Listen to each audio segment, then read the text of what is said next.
జోగి రమేష్‌కి ఎలా తెలుసు జగన్మోహన్ రెడ్డి మరి? హ్మ్. పాపం అమాయకుడు కదా! హ్మ్. అమాయకులకి అసలు అది కల్తీ మద్యం అని ఎలా తెలుస్తుంది? అవును. తెలీదు కదా! మరి అక్కడే కాస్తున్నారని ఎలా తెలిసింది? హ్మ్. అంటే ఏమన్నా సిక్స్త్ సెన్స్ చెప్పిందా? హ్మ్. ఇప్పుడు జోగి రమేష్ అమాయకుడబ్బా! ఆయన అమాయకుడు కాబట్టి చంద్రబాబు నాయుడు గారి ఇంటి మీదకెళ్ళి ఆయుధాలతోటి దాడి చేశాడు. కానీ అది దాడి కాదు నిరసన అని మొన్న ఇటీవల కాలంలో వాళ్ళు నొక్కి వక్కాణించారు. అంటే నిరసన చెయ్యాలంటే మీరు ఆమరణ నిరాహార దీక్షలు అవి చేయకూడదు. అర్థమైందా మీకు? హ్మ్. మీరు నిశ్శబ్దంగా నిరసనలు తెలపకూడదు. ఆయుధాలు తీసుకొని ప్రత్యర్థి ఇంటి మీదకెళ్ళి చంపడానికెళ్ళాలి. ఇప్పుడు కొత్త రూల్ ఫ్రేమ్ చేసింది. ఎవరు?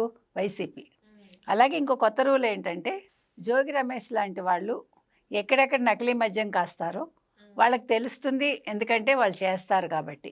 కానీ వాళ్ళకి తెలీదు, వాళ్ళు చెయ్యరు హ్మ్. అని జగన్మోహన్ రెడ్డి చెప్తాడు. అవును.